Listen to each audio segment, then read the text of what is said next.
안녕하세요. 고산투자입니다. 언제부턴가 우리들 삶에 끊임없이 재미있는 드라마들이 넘쳐나고 있습니다. 제가 요즘 보는 드라마는 아는 와이프입니다. 내가 널 행복하게 해줄게. 그 약속 꼭 지킬게. 벌써 끝났어. 이 드라마를 보며 더욱더 와이프에게 잘해야겠다는 생각이 듭니다. 오타쿠까지는 아니지만 어찌됐건 저희 기업의 전문가 분들께서는 일상생활에서 소비자들에게 깊숙이 스며든 유무형의 상품들을 항상 검토하고 찾는데 드라마는 너무나도 밀접한 관계가 있겠죠. 흥행하는 드라마가 많은 만큼 관련 제작사의 직접적인 수혜가 돌아가는 것은 너무나도 당연한 이야기입니다. 저 또한 예능을 볼 때 JTBC나 TVN 채널을 먼저 돌려본 지 꽤 된 듯 합니다. 불과 5년, 10년 전만 해도 공중파에서만 히트작을 만나볼 수 있었죠. 그것도 제 기억에는 1년에 한 2개, 3개 정도 작품 정도가 기억이 나고, 하지만 요즘은 잘 보던 드라마가 종편되자마자 또다시 대히트작이 나오는 드라마 홍수의 시대입니다. 자, 그런데 이렇게 히트치는 드라마를 계속해서 만들어서 직접적인 수혜를 보는 회사가 있다고 합니다. 그 회사는 어디일까요? 케이블 TV 보급 확대, DMB, IPTV, 스마트폰, 태블릿 PC 등 다양한 플랫폼을 통한 콘텐츠 전송 활성화로 콘텐츠에 대한 투자자들의 관심이 높아지면서 부각된 엔터 업종의 주도주는 당연히 트레이딩 관점으로 봐야 합니다. 엔터 업종에서도 미디어 콘텐츠 분야의 강력한 주도주 CJ ENM, 스튜디오 드래곤, J 컨텐트리, IHQ, NEW, 화이 브라더스 코리아 이렇게 분류할 수 있습니다. 여기에서 저희가 기본적 분석을 할 때 가장 기본적이지만 핵심적인 윌리엄 오닐의 캔슬링 법칙을 적용해서 매출액, 영업이익, 당기순이익의 증가는 물론 EPS 연간 20% 이상 증가 기업, ROE 또한 적어도 가까운 미래에 2019년까지는 상승하는 기업들을 추려내고 시총이 또 2천억 이하의 종목은 트레이딩을 하지 않기 때문에 제외한다면 스튜디오 드래곤, J 컨텐트리, IHQ, NEW, 뉴까지 분류할 수 있습니다. 아니 그 중에서도 한 가지만 딱 선택하라 라고 말씀하신다면은 이 중에서도 시총이 가장 높고 대규모 제작 역량 시스템을 구축한 국내 최초의 드라마 스튜디오이며 앞서 말씀드린 드라마들 있죠. 이 드라마들에 대한 제작사인 바로바로 어디일까요? 네, 스튜디오 드래곤입니다. 스튜디오 드래곤은 CJ그룹 계열의 드라마 등 방송 영상물 제작 업체이자 드라마 콘텐츠를 기획 제작하여 미디어 플랫폼에 배급하고 VOD, OTT 등을 통한 유통 및 관련 부가 사업 등을 영위하는 회사입니다. CJO, CJENM 합병을 계기로 글로벌 컨텐츠 제작이 확대될 계획인데요. 2018년 넷플릭스 오리지널 컨텐츠 및 중국향 컨텐츠 수출 가능성이 높아진 점을 감안하여 상당히 긍정적인 평가를 받고 있습니다. 하지만 너무 강한 긍정은 위험하기 때문에 샅샅이 기업 분석을 해보자면 우선 드라마 제작비와 수익 구조를 살펴보자면 스튜디오 드래곤, 이하 드래곤이라고 하겠습니다. 드래곤은 CJ ENM을 위해 역시나 존재하는 회사이다 라고 평가할 수 있습니다. 왜 그러냐면 드라마 회당 제작비는 5억 원 수준으로 16부작을 기본으로 하기 때문에 편당 80억 원의 제작비가 소요가 됩니다. 여기에서 CJ ENM이 제작비의 약 70%를 부담을 하기 때문에 나머지 30%는 드래곤이 부담하고요. 간접 광고 PPL로 20% 정도를 충당을 하고 지적재산권이라고 하죠. IP는 드래곤이 소유를 하기 때문에 평균 제작비 대비해서 40% 정도의 판권 수익을 드래곤이 가져오기 때문에 여기에서에 대한 판권의 15%를 다시 CJ ENM에게 수수료로 지급을 하고 있습니다. 따라서 평균적으로 제작비 대비해서 약 30% 정도의 이익을 발생시키기 때문에 국내 드라마 제작 환경에 따른 실적 변동이 그렇게 크지는 않고 여기에서 중국 및 넷플릭스로의 판매까지 감안한다면 총 40% 정도의 제작 이익을 발생시킬 수가 있습니다. CJ ENM이 제작비를 거의 지원하고 직접 광고와 판권 수준을 받아오기 때문에 CJ ENM 또한 직접적인 수혜를 얻고 있죠.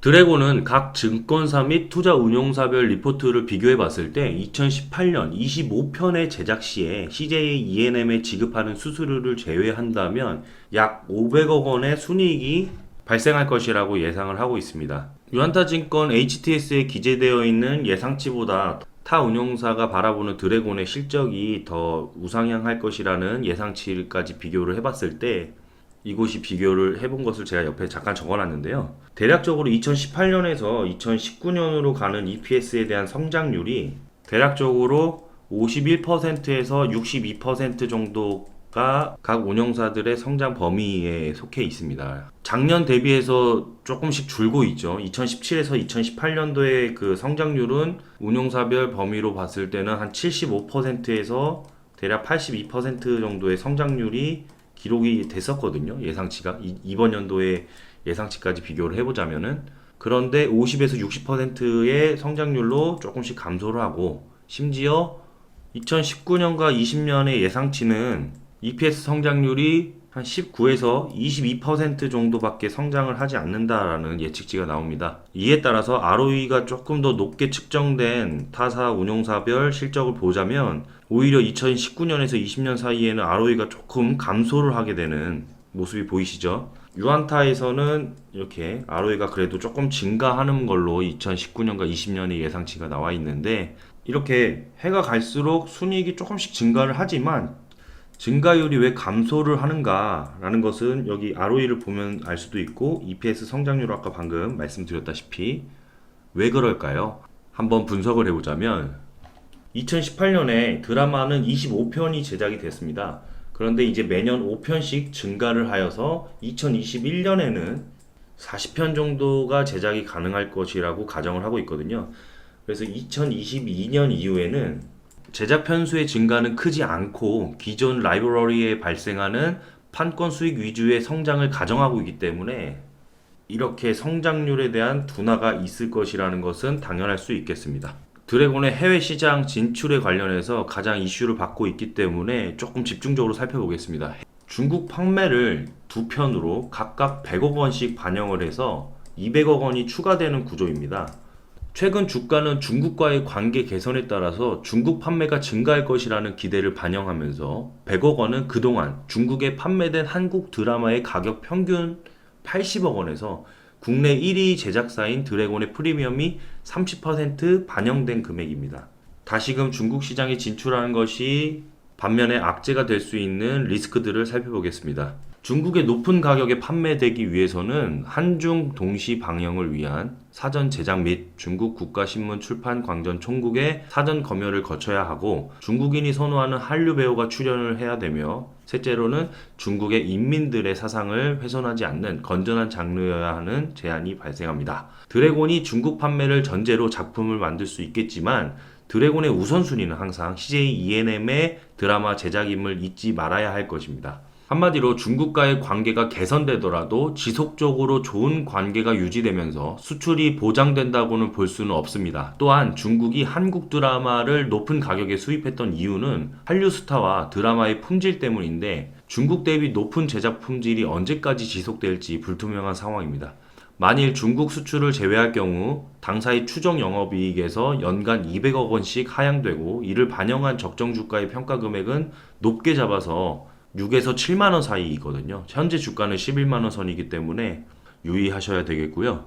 두 번째 리스크로는 넷플릭스에 대한 과도한 기대 역시 부담입니다. 넷플릭스가 한국 콘텐츠를 확보하려는 이유는 한국 고객 확보와 한류 열풍을 염두에 둔 동남아시아 시장에서의 성장 추진. 하지만 월 평균 1만원에 150개의 실시간 채널을 볼 수 있는 한국 미디어 환경에서 미국 콘텐츠 중심의 넷플릭스가 자리 잡기는 쉽지는 않을 것입니다.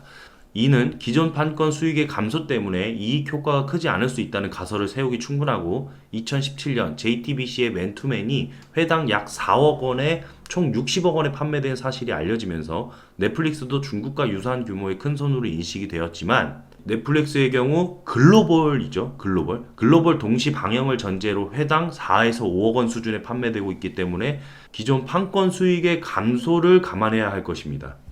그래도 분기별 시청률의 꾸준한 증가와 국내 최고 및 최다 크리에이터들을 보유한 드라마 제작사로 하반기 대작 성과 및 독보적 사업 역량 창출을 목표로 하고, 경쟁 우위와 사업 전문성에 기반한 시장 및 플랫폼에 대한 다각화로 성장 동력을 보유하고 있는 드래곤은 넷플릭스와 중국 시장은 추가 기회의 요인뿐만 아니라 아마존 프라임의 국내 시장 본격 진출 시에도 최대 수혜 기업일 수 있는 지금으로선 현저히 유효한 매매 관점입니다. 드래곤의 일간 차트를 보시면 상장 이후에 이익 성장률이 강한 구간에서 주가가 저점과 고점 대비해서 120% 수준까지 상승을 하면서 큰 상승의 흐름을 보였고요. 이번에 소개해드릴 기술적 지표는 MACD와 MACD 오실레이터를 활용해서 안내를 해드릴 텐데, 원론적인 설명은 원 팀장님께서 다음 주에 자세하게 필수 강의편에서 다뤄드릴 예정이고요.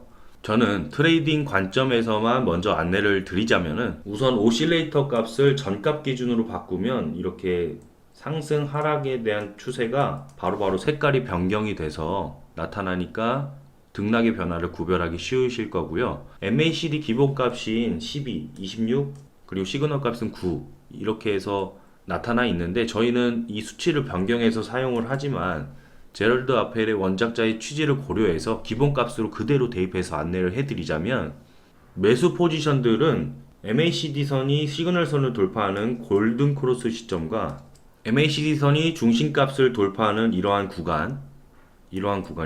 반면에 MACD로 보는 매도 시그널은 데드 크로스, 그 다음에 중심값을 하회하는 구간, 이런 구간과 이런 구간이죠.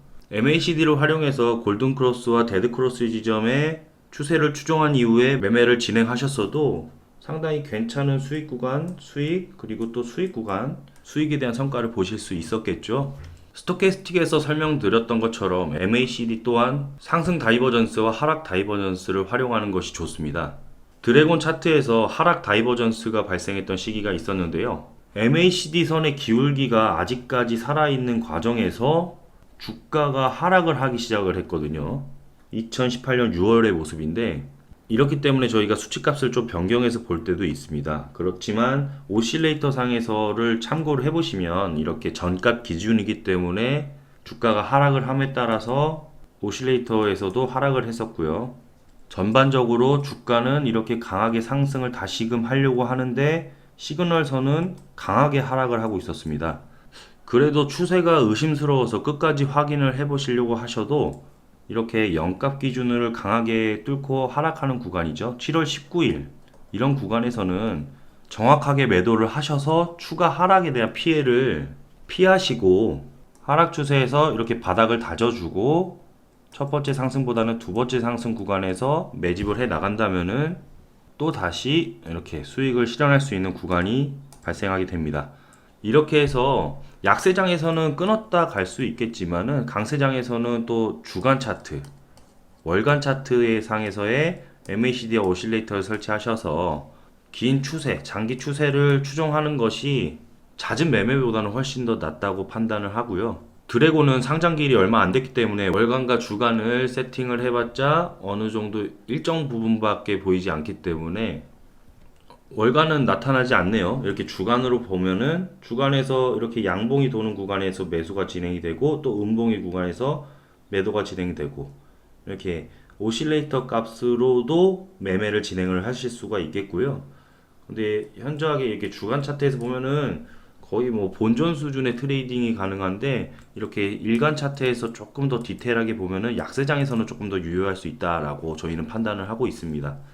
정말 주의하셔야 될 게, 이렇게 강한 추세 하락에서의 반등 그리고 골든 크로스는 매수의 관점이 아닙니다. 이 점을 유의하시고, 이렇게 적어도 바닥을 다져주는 과정에서 돌아서는 구간에서에 대한 골든 크로스와 기준선을 돌파하는 구간들에 대한 추매 관점들, 이러한 것들이 MACD에 대한 매수 포인트이고, 또 약세장에서는 일간과 강세장에서는 주간과 월간을 활용하면서 추세를 추종하시는 것이 주요 사용 팁입니다. 예, 이건 저희 고산투자의 매매 일지거든요. 이렇게 7월 19일에 매도가 됐던 것이 8월 8일에 매수가 되어서 다시금 매도가 되고 다시 또 매수가 되는 이런 하락 구간이 한 마이너스 7% 정도 됩니다. 이런 구간을 어떻게 버틸 것이냐, 뭐 계속 보유할 것이냐, 이런 관점들은 사실상 시장에서 있습니다. 시장이 크게 하락하기 직전에 징후들을 잘 포착하셔서 보유 종목들에 대한 추세를 계속 보유할 것인지 아니면 매도를 할 것인지를 결정을 하는 것이고, 확실히 MACD에 대한 부분으로만 매매를 하셔도 무릎에서 사서 어깨에서 파는 매매가 가능하시기 때문에, 약세장에서는 좀 확실히 끊어줄 땐 끊어주고 다시금 무릎에서 잡아서 간다면 큰 리스크를 피할 수 있고 안전하게 트레이딩을 하실 수 있기 때문에 또한 장점이 있겠죠. 드래곤의 각 운영사별 평균 목표가는 14만원대 부분입니다.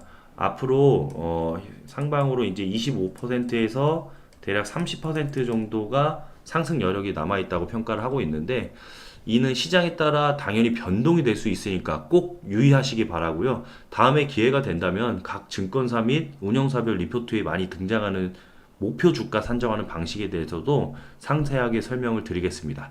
자, 그러면 다음 주에 인사드리겠습니다. 감사합니다.